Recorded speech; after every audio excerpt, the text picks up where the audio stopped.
This is the Alembic Files, and I'm one of your hosts. I'm in a good mood today. Al. And I'm Theo, and this is a return to where we left off once upon a time. I think we left off at the Reconstruction era, Al. There's a lot we're not told there. That's an interesting chapter of our history, probably as critical as the inception of the country, because, not even 100 years into this supposed republic, I think you could say that the Civil War eviscerated the United States to a certain extent and made it subservient to external forces, but of course behind closed doors or behind the curtain, however you want to mention it. And it also did much to expand the notion and the actuality of centralized government getting bigger all the time. I'll just leave it there. So, you go ahead. I pull some stuff also, but take us through this if you would.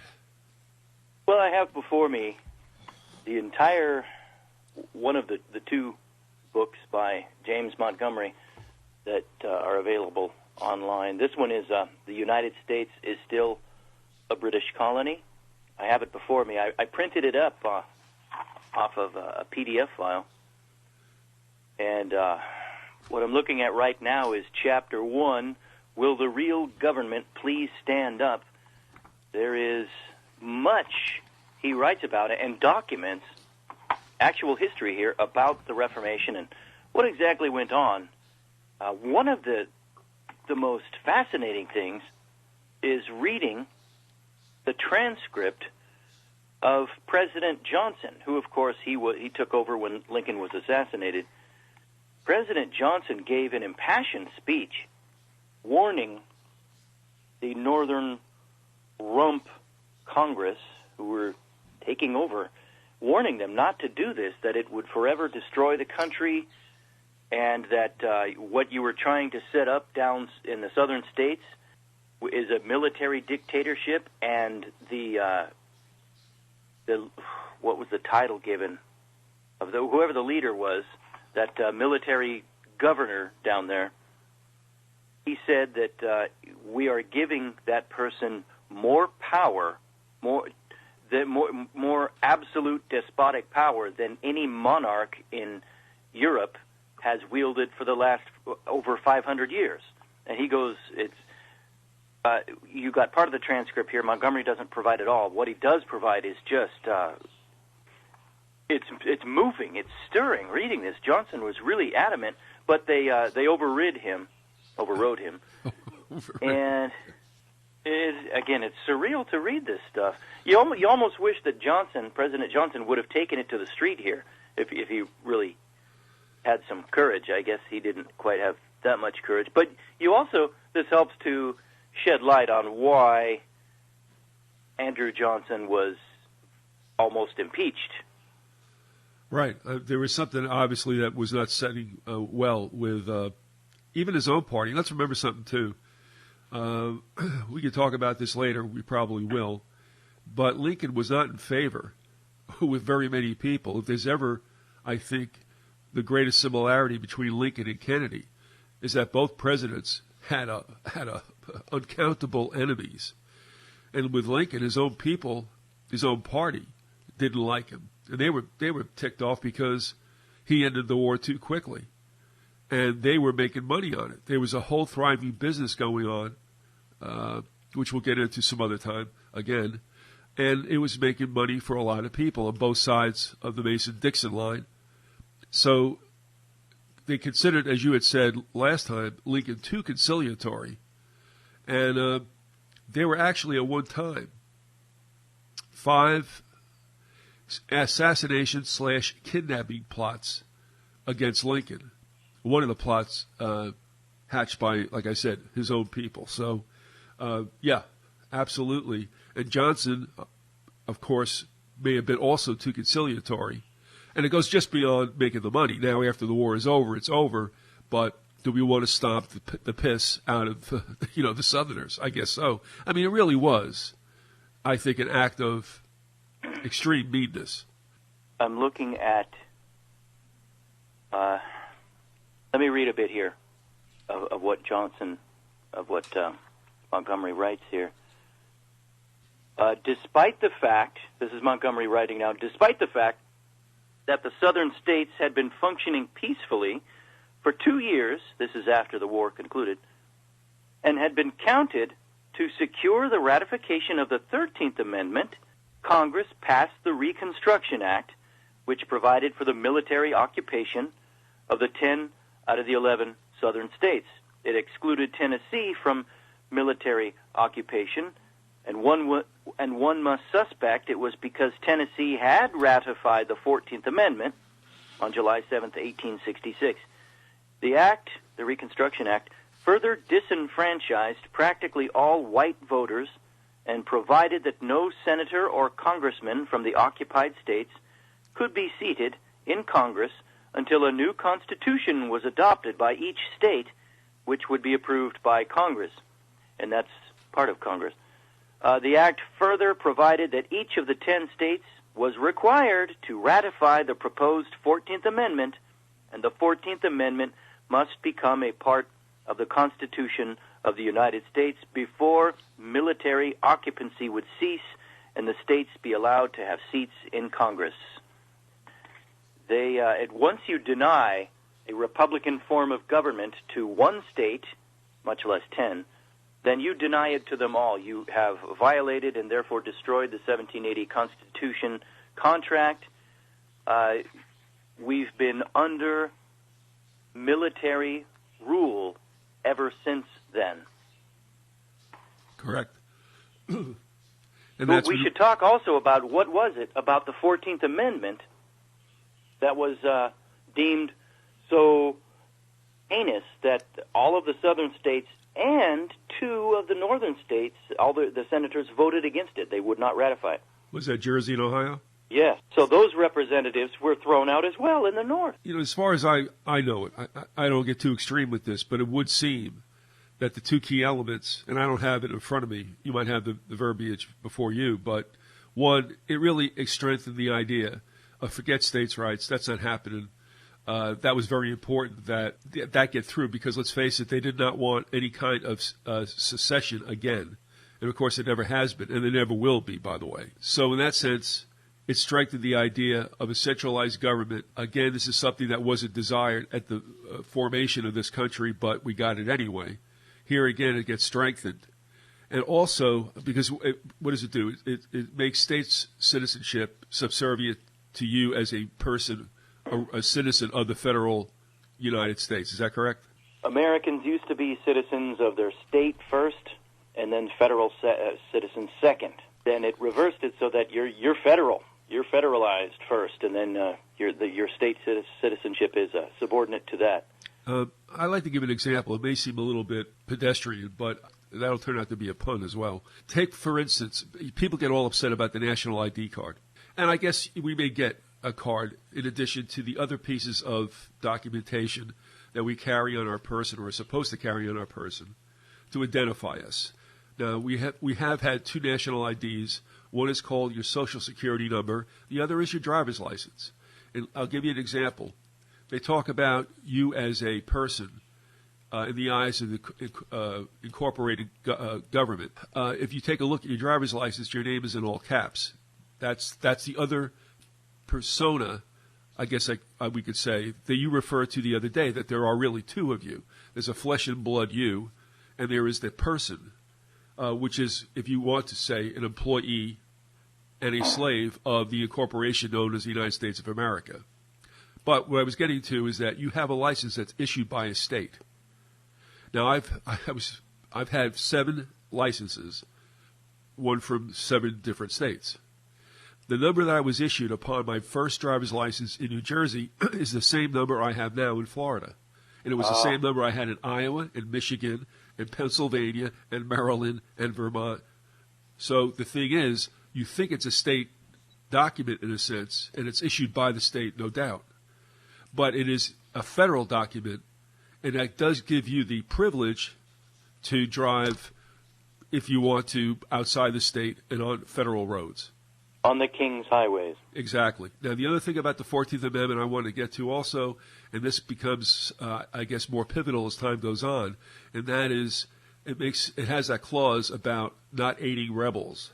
Loosely what I was thinking about in the 14th Amendment, the third subsection of, and it's a lot of blah, blah, blah in it, but it says no person shall be a senator or representative in Congress or elector of president and vice president or hold any office, civil or military, under the United States or under any state, who, and I want to just pull some stuff out of there because it's got like one sentence and 17 clauses, who shall have engaged in insurrection or rebellion against the same, the government, or given aid or comfort to the enemies thereof. Later on, where that comes in is that we are defined as the enemy pretty much around 1933 with Roosevelt and a revamp of the Trading with the Enemy Act, and that's all part of what took place under the Banking Act. And it goes on and on. But the extrapolation there of the 14th Amendment then is that no one can give us aid if we are the enemies, if we are the rebels, as it states in the third subsection. So in other words, when you go to court, federal court, that judge is not on your side, let's put it. And this also goes to the root of why patriots can't figure it out. When they go into federal court, they want to be their own counsel, and they try to use the Constitution as protection or remedy, and they are not entitled to it. We have been defined as the enemy of the state, if you will. Or they tell their lawyer who's working against them to use the Constitution. Good point. The thing is, then sometimes in these cases where people have tried to expunge themselves from the Social Security, I should say the IRS, the tax, try to get out of that system. Sometimes they do bring a lawyer in, and it's like if you bring a lawyer in, you're screwed because you got two lawyers and a judge who are working for the state. No matter what anybody says, you kind of get caught like in midstream. And there's a case maybe we'll get to sometime later, very current case that somebody has been watching, and this thing blew up on the individual who was trying to say he was not good for having to pay tax. At any rate, this all goes back to why patriots can't figure out why you can't use the Constitution as a protection in federal court, be that as it may. This idea of an expanded government not good for the citizen, and of course being defined as a rebel for the rest of the existence of this country. And then also that the citizens can no longer question the national debt. Yeah. So they can have their endless wars, perpetual wars in the 20th century later on, all financed by debt. This is from The Informer. I'm just picking it up. It said, they, meaning the government, even wrote in the law that the signature card you sign when opening a bank account, unbeknownst to you, states in the 35 to 38 page contract that they are to give to you, but don't. That is the card. That you assume, that means you and me and everyone else, you assume the debt of the United States. And the Informer writes, this is unconscionable under the commercial law that you were never informed. This is your promise, a subset in legal terms, which obligates and binds you to pay the debt of the United States by becoming the surety. So, in essence, we're good for the debt. We are debtors from the moment we slide down the birth canal and are awarded the Social Security card. And then eventually when you go to work and you get your first 1040 or 1099. We number our children at birth now. So there you go. I mean, as far as we are good for the debt. And it even says in the 14th Amendment, I don't have it up any longer, it says that we're not to question the debt. Oh, okay. So here's a credit card, government. You do whatever you want with it. Just get back to us when you want us to pay. Here's an interesting excerpt from Montgomery. All right, so it's clear that at least the northern senators who were behind the 14th Amendment, before it passed, they were somehow thinking that it would pass, that it would be ratified. It wasn't. The amendment fell short of passing the House and the Senate. And then Montgomery writes, the next action taken by the northern states, at least most of them, will go down in history as the most unlawful act ever taken by any government in the world. Since the amendment would not pass lawfully, the northern states decided to rip the 1787 Constitution up and take over the government. How did they do this? They told the southern states that refused to vote for the amendment they no longer were members of Congress, denying lawful states suffrage in the Union. In order to get the amendment through Congress, the northern senators also removed a seated senator from New Jersey to give them 2/3 in the Senate, and they counted 30, even then they counted 30 abstention votes in the House as yes votes to pass the 14th Amendment, observing how a renegade group of men from the northern states had taken the Constitution into its own hands and was proceeding in willful disregard of the Constitution. On the 15th of January, 1868, Ohio also, and then New Jersey, voted to withdraw their prior... So, yeah, Ohio later kicked in and said, we're not going to vote for it, and so they got rid of the Ohio representative as well as New Jersey. So they attacked their own in the north, too. It's clear they really were gung-ho for this 14th Amendment. And here's where I think it ties in with Dark Union, that book by Guttridge and another professor. Yeah, Neff and Guttridge, yep. They document how people like us know, especially when a country is at war, the government is working hand in glove with the bankers behind the scenes, and it's really the bankers who are in charge. And the way they wanted, these senators were so adamant about getting the 14th Amendment passed, especially with its clause that citizens could no longer challenge or question the national debt, and that they were later on, it opened the way, as you said, to have the citizens be declared enemies of the state. It just reeks of a backdoor bankster deal. Well, they run the show. I mean, that's where we were going back to the beginning of mercantilism and commercialism. It goes right back to the bankers. Yes. You know, they found a way to make money on money without doing anything, set themselves up as needed in any kind of society like lawyers are, and it's a great scam. But they run the world, and that should be. And they're parasites. They produce nothing. No. Like lawyers, banking, lawyering. Yeah, a few other occupations we could think of today. And we understand that both banking and lawyering have become part of the fabric of this country as well, and we all have to be involved in it. All have to be to a certain extent, but still, it wasn't really what you would call a wholly sanctified industry. Neither one, but it's there now. It's you're never going to get rid of it, and I think it should be getting painfully clear that from this point on, we're talking about right now in 2013 and onward, that under whatever guise they wish to rule, they're the ones who are going to run this show. And as we get closer to a one-world government, one of the first things I think that will be done, and I think that's happening right now, would be the institution of a single monetary system.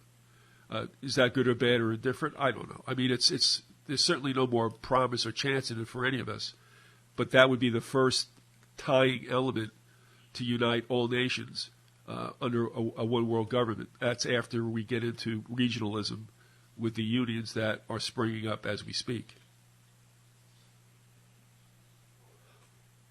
Yeah, and it's always, of course, going to be based on unjust weights and measures, paper money or digital money now. Nothing of value behind it. Yeah. Although the men in charge, the oligarchs in charge, they will and always shall have the silver and gold with them on their person. Well, I think about all the courses taught in college about economics and such.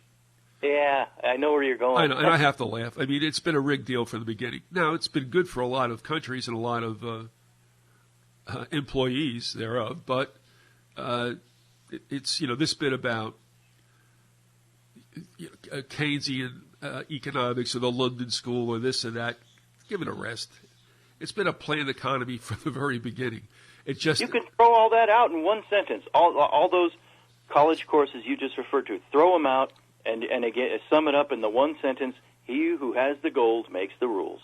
Yeah, where I'm going with this is, as much as I understand, people love to discuss this, argue it, debate it. Shows how smart they are, and it's always good to have that kind of debate going on because it seems to substantiate the existence of nothing. But right now, just as you had said, I mean, I'm laughing. I mean, I'm being somewhat, I guess, well, certainly sarcastic, but tongue-in-cheek to a certain extent. I don't think there's any money anymore. Whatever constitutes money, if it is gold and silver or whatever, the bankers have it. All we're doing is passing around worthless paper and trading electrons. That's all it is. I mean, there's not even, like you said, there's not even any promissory notes that we call money floating around anymore. There's nothing to back it. The only reason why it's working is because it has the momentum of believing, of all that use it to believe that it works. So I think what will happen one fine day, we'll wake up and find out that the whole house of cards across the world has been kicked out from under, and we'll be in some kind of global economic crisis, everybody. So I think, in a sense, that we're on borrowed time. And I hear all these things about trying to get back and paying off the debt, which we can't pay off. I mean, come on, folks, stop. But this is all, I mean, it's like I said about Wile E. Coyote, the Warner Brothers cartoons. You know how he'll cross a canyon on what he believes is a tightrope, because the roadrunner fooled him. And he does fine until he looks down and realizes he doesn't have a tightrope underneath him. And he doesn't have a net below, and he's really in trouble. And a second later, right down to the bottom. And that's the same thing here. That's our monetary system. We're crossing the canyon without a tightrope. We believe that we're crossing on a tightrope because everything seems to be working. But in a minute, it just gets more ridiculous. 73 was probably when they stuck the knife into anything that really was of a certain kind of school of economics, when they got rid of the gold in 73. And also that was a time when from a lot of different backgrounds and disciplines, and I'm talking about, and I don't want to be too vague about this, but from everything from really economics, banking, to sociology, it was understood in 73 something happened. And from that point on, the tide that lifted at one time both the rich and the poor boats, all of a sudden wasn't lifting the poor boats, but the rich boats kept going higher. So at 73, you can see a departure between the rich, the middle class, and whatever you want to call it, the lower class. Now you have divergent lines, not lines going in the same direction. About every decade in the 20th century is another one of, like 73 was, as you said, maybe real big landmark in that. And also before that, in 1964, is when LBJ took the silver out of our U.S. coins. And that's when the sandwich coins, the clad coins were invented. Yeah, after 64. And, we talk about presidents, but I know you believe this as well. And that is, the president doesn't do anything on his own volition. He doesn't make any choices. Yeah. He's put in there. He's told what to do, just like Obama now. And they always talk about, in the second term, a lot of radical things happen because they know they can't get reelected. Well, that's for our consumption. But the deal is, because we expect that, that's when the real good stuff happens in a two-term president's reign. And I mean, it is happening as we speak. So I have nothing against Obama. He's as much of a whore as every other president that ever sat in that office. They do the bidding of the people who do run this world and this country. That's why we said we don't vote anymore, because the people who run this country don't run for office. To invest your ire or your love or your adulation, anything, to invest any emotion in the president, including now Obama, it's like investing emotion into Kermit the Frog or name your puppet. It's a distraction. It's a show. Yeah. What's interesting is that the acrimony between those who support, or those who were Democrats and those who were Republicans, the supporters thereof, the voters and such, whatever, as that acrimony deepens, and it is certainly deepening, it's interesting because more and more draconian things are going to be done to us, but we're too busy hating the other party, so that whatever Obama does, or what he's given to do, will be applauded by the Democrats just because he's a Democrat, and the Republicans will hate it just because he's a Democrat. And that happened in the 8 years with Bush before that, and on we go. Did you ever happen to read the novel, and it was a series, but The Hitchhiker's Guide to the Galaxy? No. It's pretty amusing, and they made a movie out of it too. I think the author is, if I get it right, Douglas Adams, I think he's a British guy. It was interesting, and it was humorous. It's there was one of the parts I remember the most, because of the obvious metaphor that I got, that told me this author, he kind of knows the score when it comes to governments. He's talking about in the future where you have a a universal government, kind of like in Star Trek, the Federation. The Federation. It said that the presidents of the universe were selected not for any skill, not for any talent at all, and they really didn't have any real power, but they were selected for some type of quality, whether it's being obviously obtuse, say like a Ford, or anything, name it, bombastic. The presidents were selected for some quality that would attract the people, that made them targets of the ire of the people, and so that the people would be easily able to vent on this single person rather than on the entity behind them, the whole structure behind them that was the real power. And I got a chuckle out of that because I was thinking, that's obviously this author gets it, and that's a metaphor for governments today, including and maybe especially the U.S. Yeah, and that's just the way it goes. I would say we haven't had, well, whatever statesman we had, we lost along the way. I think there was a final drive by some who realized what was happening and weren't signing on, probably in the 50s, right after the end of World War II, and tried to bring to light some movements, some directions that they, the honest politicians, thought was not good for the people of the United States, but they were obstructed at every turn. And I think at that point, those who came in afterwards kind of understood you do it this way or you don't stick around. Let's go ahead and ruin the Patriots' Day some more with their mythology about the Founding Fathers and whatnot. We're talking about how the bankers have owned this country since its inception, at least since the American Revolution and a little bit before that. But recall, and I have it in front of me where Montgomery goes into this, there were two actual reasons for the War of 1812, and we are not told those reasons in school. We're told, you remember, what was it? The British were kidnapping American sailors at sea and impressing them into the British Navy, right? You heard that in school? Right. And we were outraged at that, so that was the War of 1812. That's not that was the Cowboys and Indians story. The real reason it was twofold. Number one, we mentioned this a little bit in the last show, but in 1811, the charter for the first national bank of the U.S. ran out, and it was clear that the people, the American public, did not want to renew it, so the politicians weren't going to renew it, and Britain said, oh, no, you don't. And that was one big reason, maybe the main reason. There is a second important reason, though, and that is, and this is really Twilight Zone surreal history, but the documentation is right before me. There was an original 13th Amendment, not the one that we see today. The original one called for, what it did is the clause in the Constitution which prohibited any title of nobility didn't have any teeth.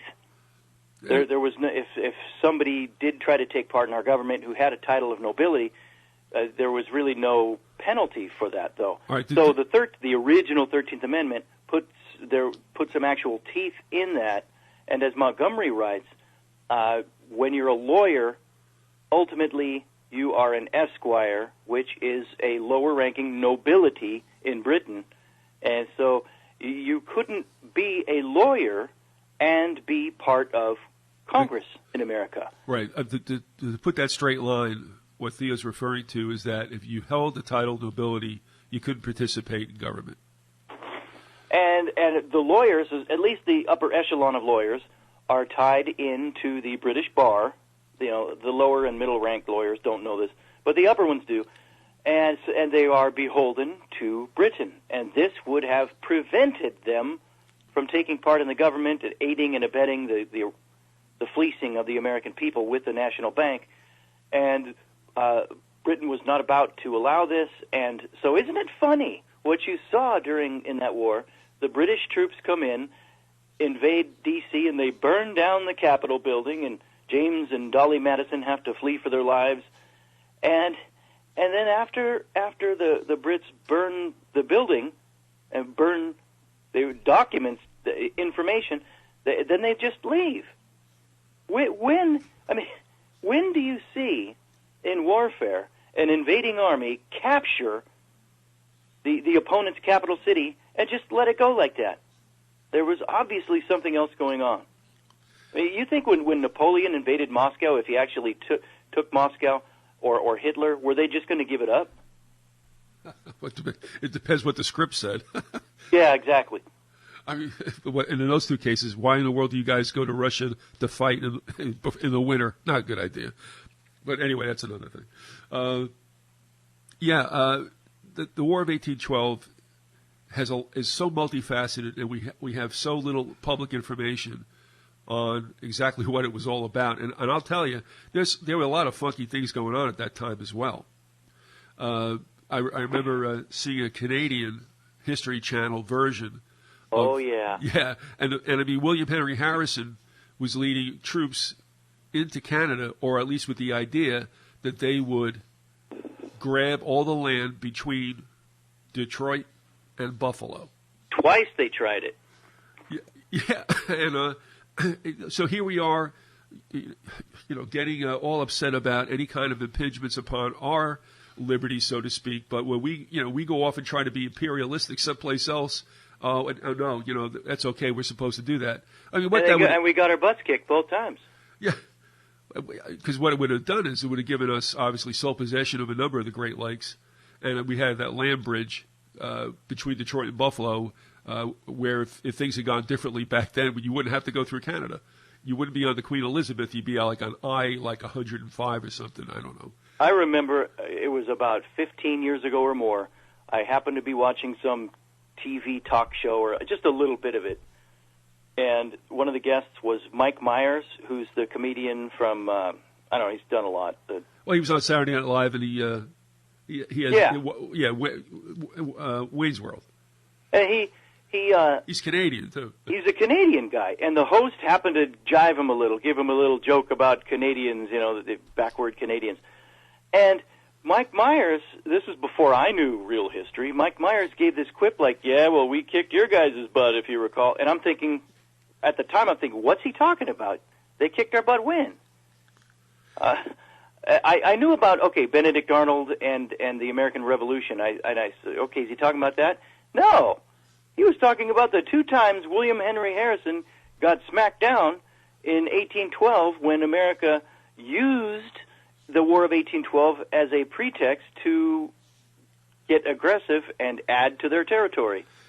Yeah, then he turned around and started kicking the Native Americans' people's butts. Yeah, somebody they could handle. Out in Indiana, yeah. Also, there was fighting up on Lake Champlain. There was a disputed territory up there, and even the United States, was accused of impressing British sailors. I mean, and then, as much as they go in and torch D.C. and, break for lunch and never come back, they go to Baltimore and it doesn't work out too well there. I don't know what that was about. And then you have the war, you have the Battle of New Orleans, which was after the war was over and shouldn't have never happened to begin with.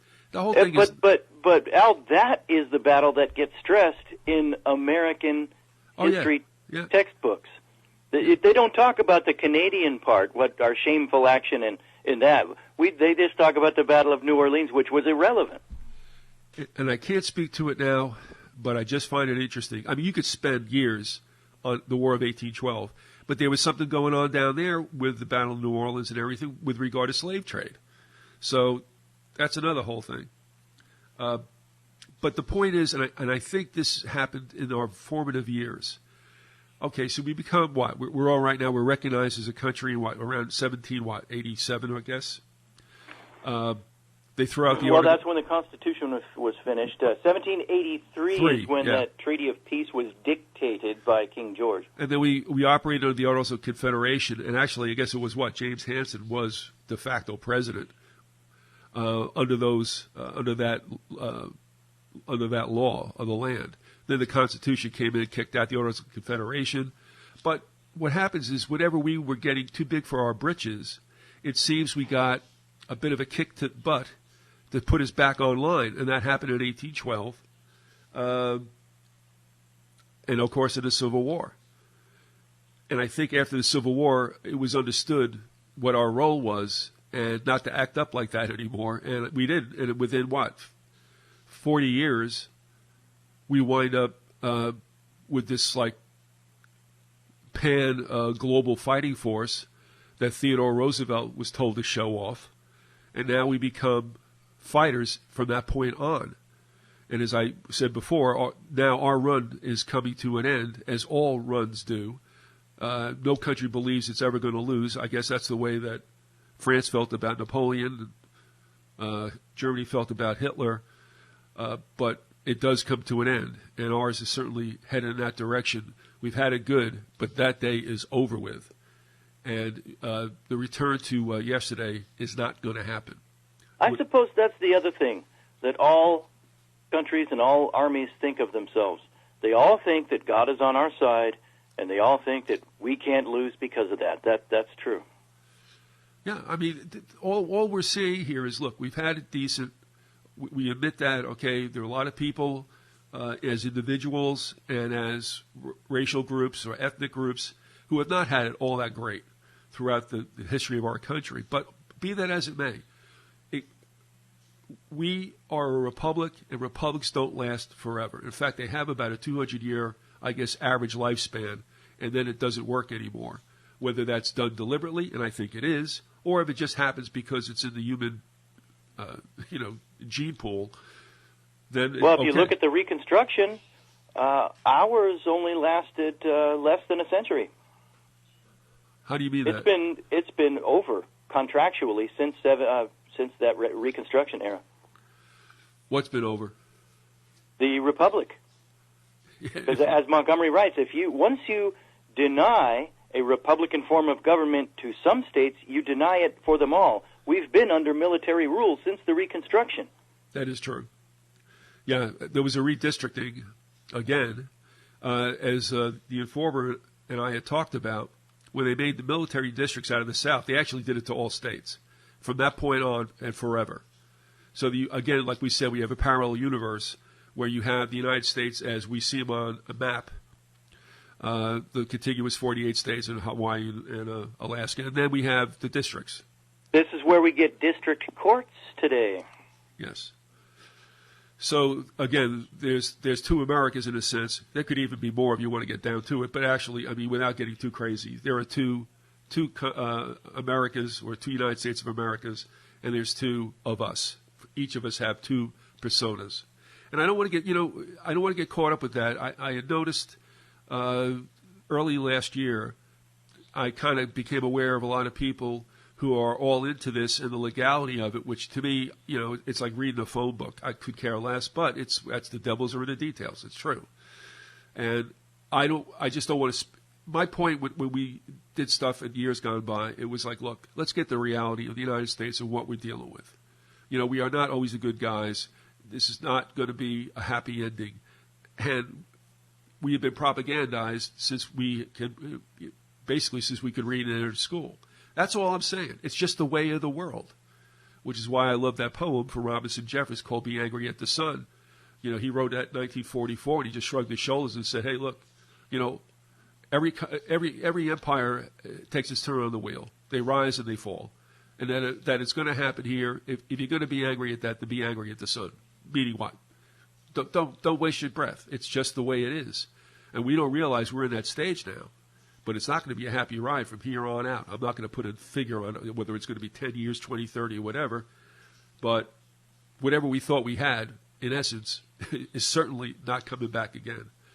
And what we were talking about before about presidents being basically whores, and they are, and the senators and congressmen who make a living out of being down in the District of Columbia, they know the way it goes. If there was an honest one that was ever in there, they spend one term and they're gone. Or they hang around and just get ostracized and get reelected in their own states. They come back and they're not allowed to play nice with other children. That's just the way it goes. As Ferdinand Lundberg documents in his 1967 book, The Rich and the Super Rich, which of course is out of print because he was exposing the people who own everything, including the publishing houses, he documents how the politicians, and including the president, The politicians and the CEOs of the big corporations act as the gatekeepers for the people who really run this country, the dynastic oligarchical clans, the Rockefellers, the Pews, the DuPonts, the Morgans, the Fords, the Carnegies, the Mellons, and just a few others, Vanderbilts. So look at the title of the book, The Rich and the Super Rich. The rich are these gatekeepers, the politicians, the CEOs, maybe some of your upper echelon actors and actresses. But the super rich, the ones who really run the show, those are those clans I just spoke of. Yeah, and it's been like that almost from the foundation of the country. You go back, the Roosevelts go back, at least on the Delano side. And, of course, I guess the Roosevelts were one of the early patroon Dutch families that came over and set up on the east bank of the Hudson River. But we hear people complain, the public complains about how much CEOs make. They don't even know the half of it, of course. The reason, this is what Lundberg goes into, the reason that the politicians and the CEOs are paid as well as they are is because, like I said, they are the gatekeepers. They know the secrets. They're trusted with the keys to the kingdom, to the truth about the fortunes and who runs the show. And so they have to be they have to be given a salary that would keep them quiet. They do not want to lose that salary. What we're talking about is really that the only conspiracy is the history you don't know about. And you don't know about it for a reason. It's not because it was wacky and it got squelched rather, because it was crazy stuff. No, it is actually the true stuff. What we're seeing and what we've ingested since the time we walked into public school or Catholic school or whatever parochial schools, right? So whenever you walk into the education system, you're given revised history. That's revisionist history. That isn't the real stuff. That's the revisionist history. And the stuff that they call revisionist history is really the real stuff. And that's just the way it goes. That's propaganda. Education is propaganda. It's good to read and write and know that 2 and 2 is 4. But beyond that, you get a heavy dose of propaganda. And that's why we come up thinking what we think. And I was going to mention that one of the books I thought was excellent, again, a suppressed title, like Lundberg's was. The guy who had the publishing house that had the Chapanekas to put the stuff out was kind of a groovy guy. He was eccentric and rich. And he was willing to put Lundberg's books out. Well, there's another one out there that never saw the light of day called Foundations, Their Power and Influence by Renee Wormser. Oh, great book. Yeah. This guy was a counsel and an aide to 2 commissions in the 50s that were tasked with finding out what in the world these tax-exempt foundations, of course, run by Rockefeller, Carnegie, Vanderbilt, blah, blah, blah, blah, all right, the same usual suspects, what they were doing to change the landscape politically and culturally in the United States. And they were obstructed. So Wormser wrote this book and said, this is the way it goes, guys, and, have a day. So that's out there. And I have to laugh because when you look at Wikipedia, don't fall in love with that because that's also propaganda. And I'll tell you what another one is, Snopes. Snopes isn't squeaky clean. And I had a little exchange with them.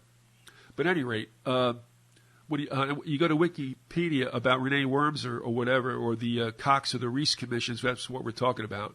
We call them committees or commissions. It's Cox and Reese. They said, well, they never really did find anything. This is Wikipedia's explanation, as if to say there was nothing there to begin with. Well, what do you expect Wikipedia to say? They're part of the problem, too, like all encyclopedias and mass-produced textbooks. But they don't tell you why they never found anything. They never found anything because there was a hilariously obvious mole in their own ranks in Representative Wayne Hayes of Ohio. The man, during the actual investigation proceedings, was having conniption fits, vociferous ones, every 15 seconds, right, so that they couldn't even ask a question of the witnesses. So that's how it goes, and that's what I say. There was probably, and there were attempts also. I mean, Kefauver at that time went after gangsters, and it was a really tumultuous time. We had McCarthy with the witch hunt. A lot of stuff went down in the 50s that really set everything else that happened to us in stone.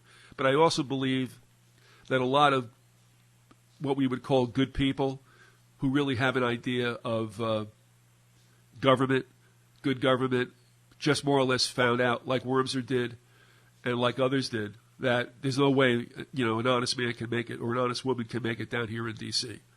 So there is, of course, though, in that Wormser book, Al, remember, this wasn't on the record, but yet Wormser documents, anecdotal, his own life, a conversation Wormser had with a member of, I think it was the Ford Foundation, I'm not sure, but the member of the Ford family maybe, where they told him that the foundations have done this, they've bought education for their own purpose, and he confirmed what Wormser thought, but of course this was off the record. And that's the whole thing. I mean, what we're dealing with is reality that was created for us to accept and believe was true. In essence, it wasn't. And we'll go on and on. We can go on and document this, and we probably will. But it's just to share with that old axiom that the victors write the history books. That's only half true. There's another part to that. The victors write the history books and then cover up their own tracks. Yeah, well, that's it. They don't seek the glory in the public eye because they have untold power. Going for headlines is like what Hollywood does. Actors and actresses, let them make the headlines. These people understand true power and how to keep it. Yeah, that old axiom, another saying, the power behind the throne. They are it. I tell you what, why don't we hold it right there, because there's something I just want to throw in as a real good example of the history you never heard about. Are you okay with that at this juncture? Sure, yeah. All right, then we'll get out of here. I had always heard mentioned about the Russian Tsar in 1863 availing the United States of his two fleets, the Atlantic and the Pacific. That's right. Always heard about it.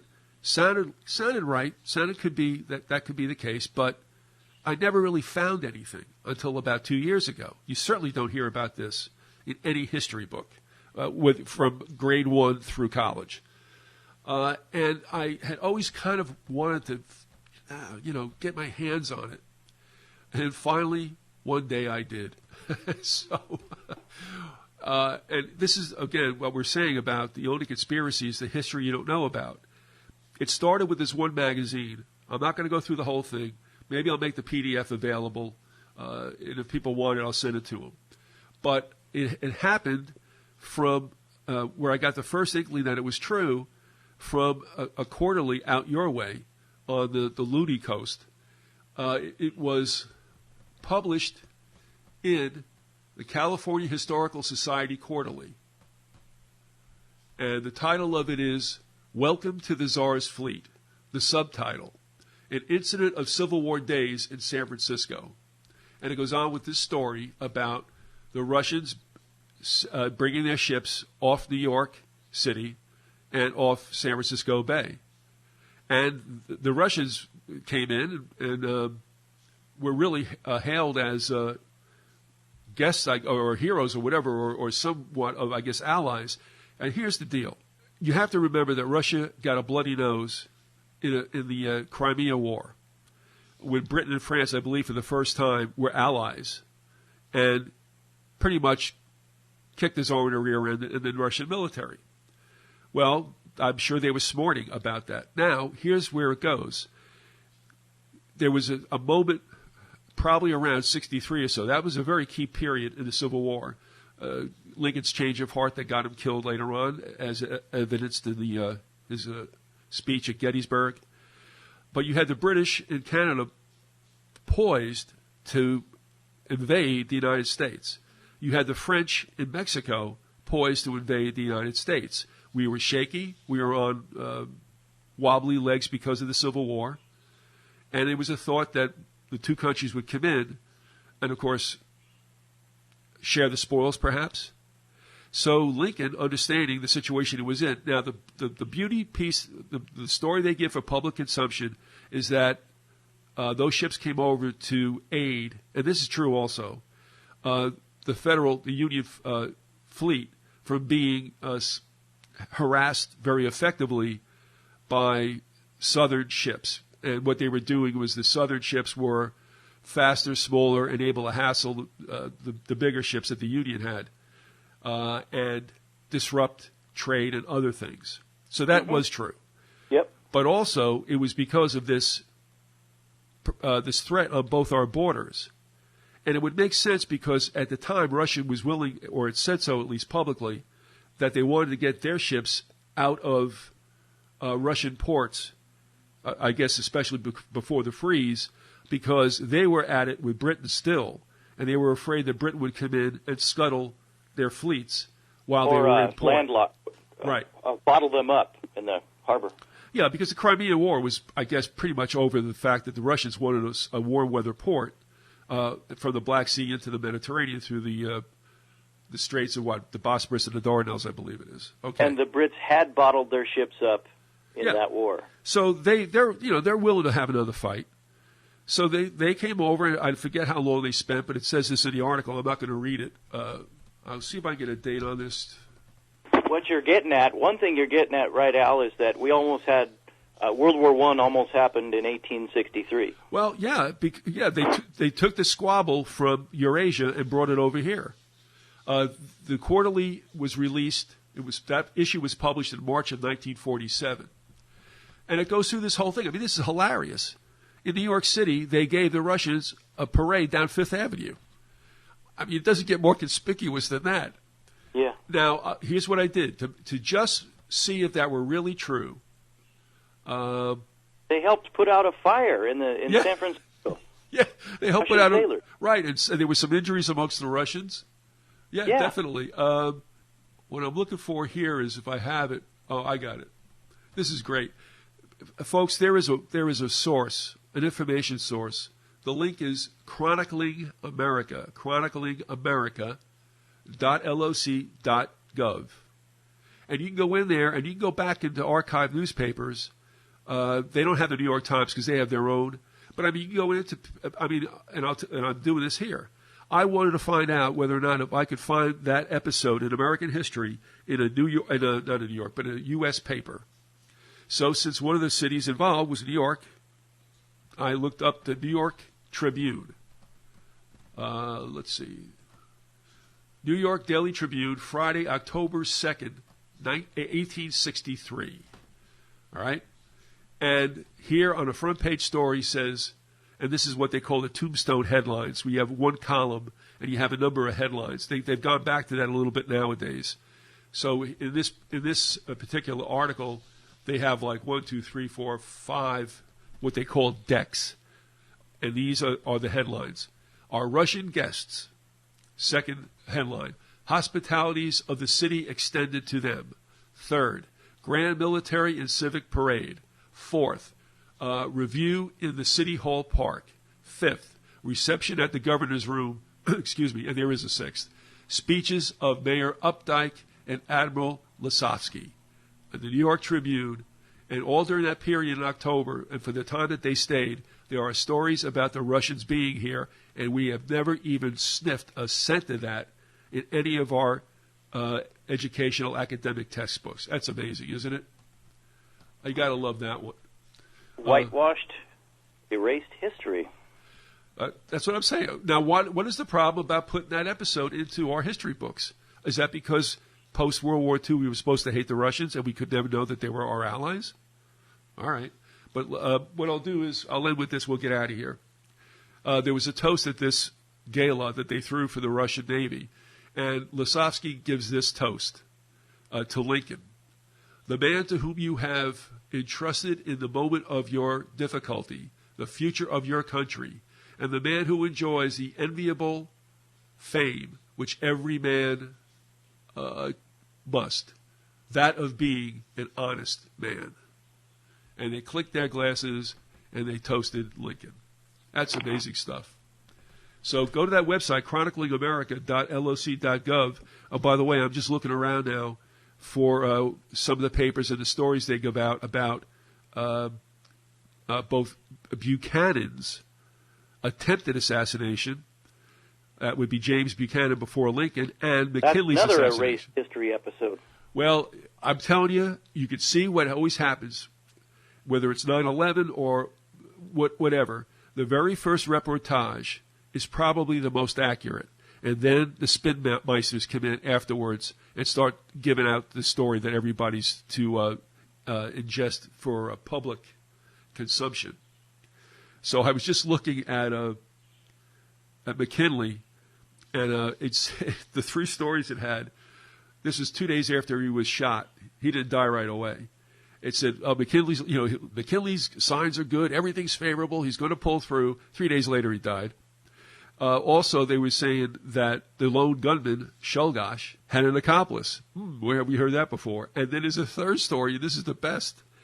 You remember the story about how Shulgash got next to McKinley at the Buffalo Exposition? Yeah, he had like a towel wrapped around his hand. He had a handkerchief or something wrapped around his right hand, which was hiding the gun there. So there's this like handshake line with McKinley, and there's Secret Service there. And this guy comes up with his gun and shoots McKinley twice. Hello. So the story is, geez, how come those guys, didn't catch him? Well, assassinations aren't done by lone gunmen, folks. All right, we'll see you next time.